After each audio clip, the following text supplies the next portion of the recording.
Hey there, welcome back. I'm Jill Griffin, your host of the Career Refresh.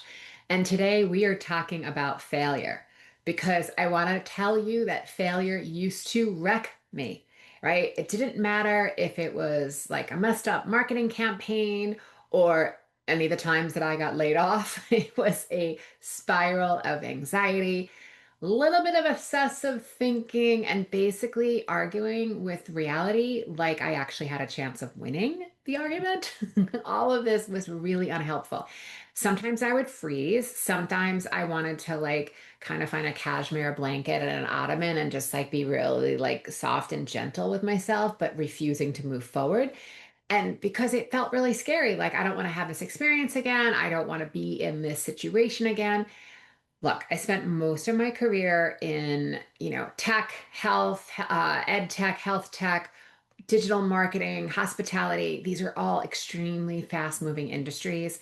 And when you're essentially living like the stock market of your own life, right? You're in this high risk, high reward. It can be totally exhilarating, except I was treating my entire career like I needed to flip a coin because I didn't know if it was going to be a signing bonus or a severance package. Is this accurate? Yeah, kind of, maybe. Was it helpful? Not at all. So the roller coaster became exhausting, right? I was tired all the time. I was anxious, and I was starting to feel like I didn't exactly know what move to make next. And that was because I had to learn how to rethink failure, right? I like to say, like, wear failure like a loose garment. And it doesn't, you don't want it to like suffocate you, and you don't want to be dragging it everywhere, but it also needs to be looked at when you have failures and thinking about what you need to do next. And that's what I want to unpack today, right? It's how flipping my thinking on failure really helped me through managing my brain and looking at the data and knowing that there's times where my brain is going to be a total jerk and tell me stories, and it doesn't mean it's true, even if in the moment it feels true for me, right? So, most of us, if we get into it, have an automatic resistance to failure. I mean, let's look at that. Like, it is when was the last time you had a big fail? If you're thinking about that failure, take a pause, take a beat. What is it? Is it stress? Is it fear? Is it anxiety? Is it that like foreboding dread and just sort of like, oh gosh, what's going to happen? And that's because what I've learned is that so much of what we think about failure was drilled to us in our schooling, right? If you got the answer wrong, you failed. If you failed the test, you failed. You haven't, if you fail enough times, guess what? You're going to be held back or you're going to have some sort of remedial support in order to get you to move forward. And that ends up burning really bright in our psyche. My clients tell me they have this experience too, that we're in this space of like, oh my God, failure is so bad. And we're wired to believe that failure is always going to feel awful. And I'm going to hear and tell you, as someone who has been both an employee and now I'm 9 years self employed in entrepreneurship, failure is really what's getting me to my success. So just hear me out before you judge, right? It just becomes one less way of what's going to work and what's not going to work.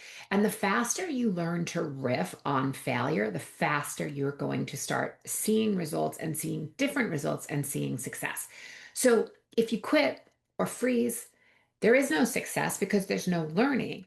And when you succeed very often, we move on very quickly and we don't reflect. So even in your successes, there may be some failures. And in your failures, there may also be some successes. So what I'm simply suggesting is like, let's just slow down a little bit, right? Maybe you celebrate your successes, but you don't reflect on why it worked. And most of us weren't trained to analyze unless we worked in sort of data-driven environments. So, one, I'm going to tell you when you have a failure, get the data. These are the facts. What do we know? It could be hardcore facts, it could be people, places, and things. It's the data that we want. Next, I want you to look at that data and choose how you want to think about it, right? You get to sit in the suckiness and the grossness of that failure if you want to. Or you can look at the data and decide, you know what, based on this information, what do I want to do next? I'm not telling you not to process the failure. If you have disappointment, you may need to sit, you may need to process, you may need to really feel the disappointment of that, especially if it's grief about, let's say, like the loss of a job or the loss of an opportunity. You need to do that. That is not what I'm talking about in this episode. I am talking about when we are quickly to achieve, or we've sent out a bunch of job interviews, a bunch of resumes for job interviews, and we've gone through a couple of rounds and then we don't get the job, we're not the candidate. Yeah, that might feel really sucky. But is there something to learn along the way? Is there something that we can look at about how we're learning to get an opportunity or land a job in this current marketplace? That's where your wins are. Right. The thing that we used to do when I worked full time in tech was we would call it the wallow, and we would start dissecting why something worked or why it didn't. And I mean, the name alone, wallow, could make you want to puke or like shudder, right? But it was time to capture all the learnings. It was okay to be uncomfortable. This was not a time for finger pointing. It was not a time for accusations. We were investigating everything. We were looking at the highlights, the lowlights, and if this happened again, what would we do next time? Our tendency is often to jump right into what didn't work, the low lights, right? What went wrong, what we would do differently, how can we prevent this from ever happening again, right? That's a totally different vibe than saying, okay, yeah, we need to look at what didn't work, but let's also equally spend the time on what did work. And when we did that, we start to think about, well, what went right?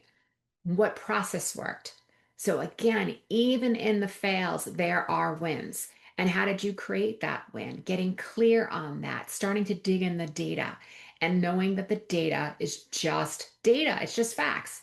You can spin and prove almost anything you want looking at data.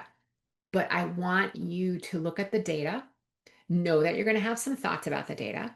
And I want you to really think like, are these thoughts creating positive feelings or negative feelings? I don't want you to blame the data. I don't want you to celebrate the data.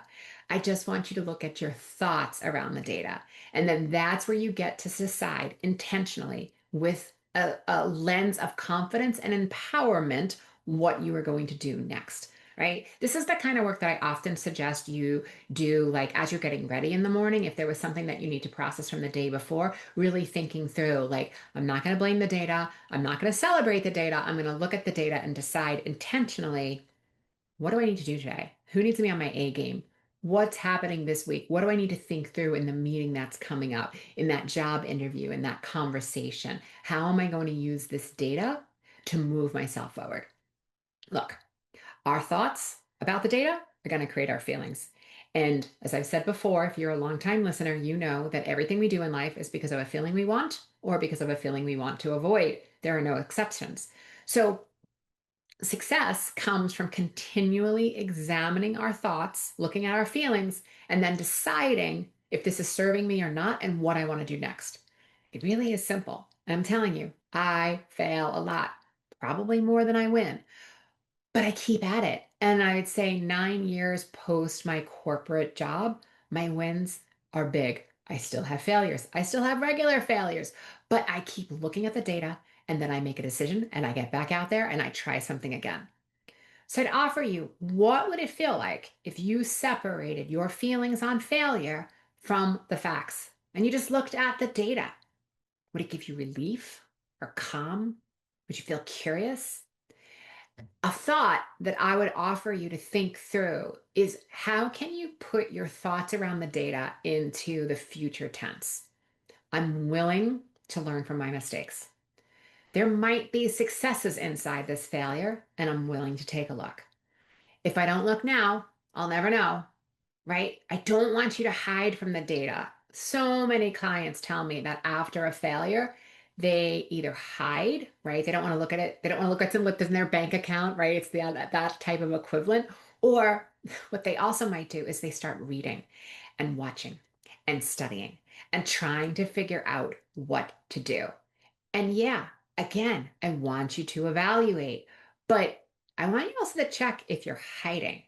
If you start consuming everything so that you're so well informed so that you can mitigate risk, guess what? You're consuming that so you could feel differently.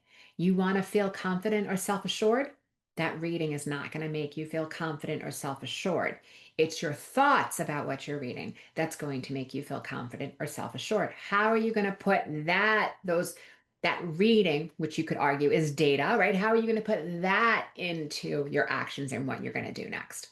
What makes you confident is knowing that you can get through that negative feeling, even if it feels pretty horrific, and get to the other side. And the more that I know that I can do something, fail, and recover, the more I can process that and get back at it. Confidence comes from doing lots of reps. Staying safe does not grow your career or expand your leadership capabilities. It does not get you noticed. It does not help you feel accomplished or grow your expertise. And if you've never tried something before, guess what? Aspects of that aren't going to work. Again, that's data. You get to choose how you want to move forward. All right, friends, to recap, I want you to think about how you want to think about failure. I encourage you to spend some time, do a deep dive, look at the highlights, the lowlights. What would you do again? You get to think about all aspects of it.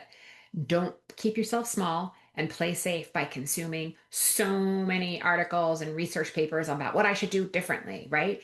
I want you to pause, get clear on the opportunities, the relationships, the collaboration, and decide what you're going to do based on the data that you're seeing, right? When you continue to revisit this, this is where you get to grow from your experience.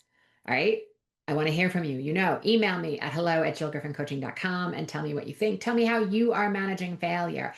And as always, I want you to stay positive. Share this with a colleague. If this was helpful, share it with others. Let them also understand a different approach to failure. So be curious and always, always, always be kind. All right. I'll see you soon. Thanks.